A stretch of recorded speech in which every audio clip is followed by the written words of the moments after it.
Hi guys, welcome to your grade 7, 8 and 9 analysis of the Emigree in preparation for your AQA and English Literature Poetry exam. This is by no means everything you need. My long videos on the YouTube channel, this is just keywords. If we look at sunlight, because it's repeated, and because it finishes each stanza, it becomes refrain. But the obvious answer here, guys, is that it has connotations of something warm and something positive. But if we think very carefully about sunlight, then I'm going to give you an analysis of it in a moment linked to the word branded, so hang fire.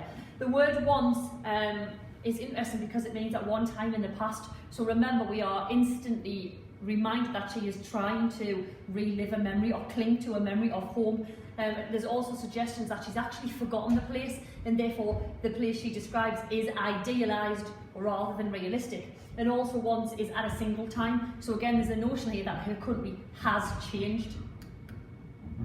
My memory of it is sunlight clear, it seems. Syntax, if you haven't done syntax before, it is the ordering of the line, but if you look, she places her memory before seems. Seems is a verb and it implies doubt, so literally it appears to exist and is gone now. So look at the syntax of she's given us the memory, but then seems almost undermines that and doubts it. This is what's most interesting though, is the meaning here, to give the outward appearance or pretending to be. So actually in the meaning of seems, pretending, again what I'm saying is her memory real, or is it this childish notion of something we want for comfort? The adjective original obviously means independently. So is there a refusal here now for her to accept the new country, what it is like now, because obviously there's issues and there's some sort of conflict happening, which we know from the military language, and does that link to paperweight as something which holds her back from a new experience, new memories? Oh, sorry, I've gone too fast. Juxtaposition of cannot. Cannot is absolute, and that suggests she's actually narrow-minded and won't open herself up to something new. And it juxtaposes your auxiliary verb may, cannot and may, where there's some acceptance given to the potential issues at home. We have a child who is highly conflicted here between idealised and realism.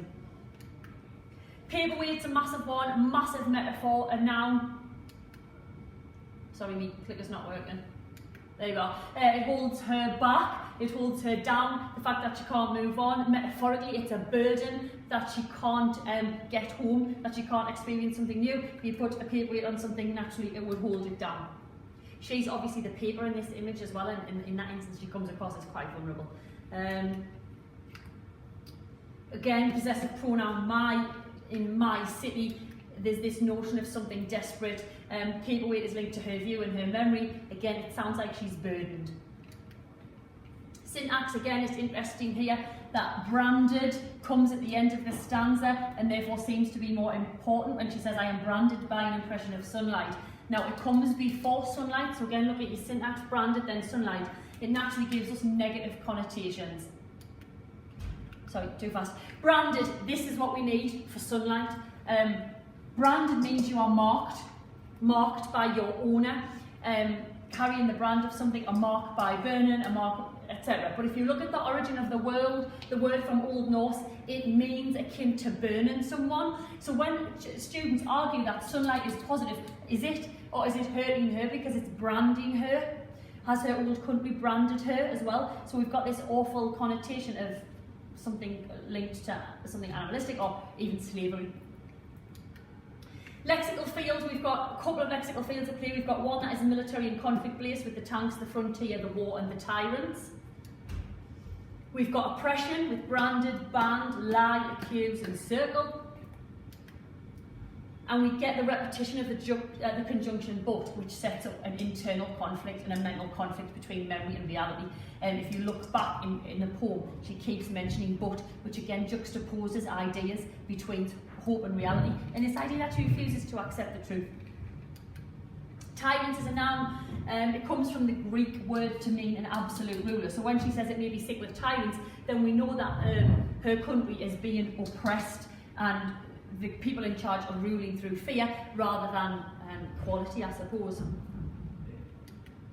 Internal conflict if the child is present as well, because where we've got military lexical field and we've got an oppressive lexical field, we've got a lexical field of innocence, child, white and doll. So again, the language and the choice of the poet's language is setting up a child who is arguably stuck. Docile is paper, adjective docile, something that is easily managed or handled, something that is teachable. So again, when she says that, is it that she can manipulate the memory to suit her? Is it that she can to teach herself what had happened? There's a desperation there that she wants her notion of home to be positive. There's an ominous tone in the final stanza as well when we get the verbs accuse, circle and mutter. You've got to ask yourself, what is she being accused of? Abandoning her home? Or alternatively, is it because she's new in this country? Is she foreign? And then when we couple it with the pronoun they, it implies that she is now an outsider, and she's also an outsider because I have no passport. It almost supports there's no way back at all. My city is repeated, it's linked to a possession. Metaphorically, is this her memory? Does the city become her memory? Because she says, my city hides behind her, that's what she protects, the memory of the city.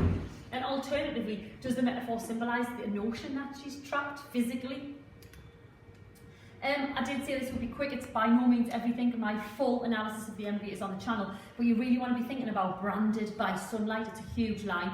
The paperweight is massive, it may be sick with tyrants, and then look as well at your Shazera and things like that. But as I say, check out my other video, and massive good luck in your English literature exam.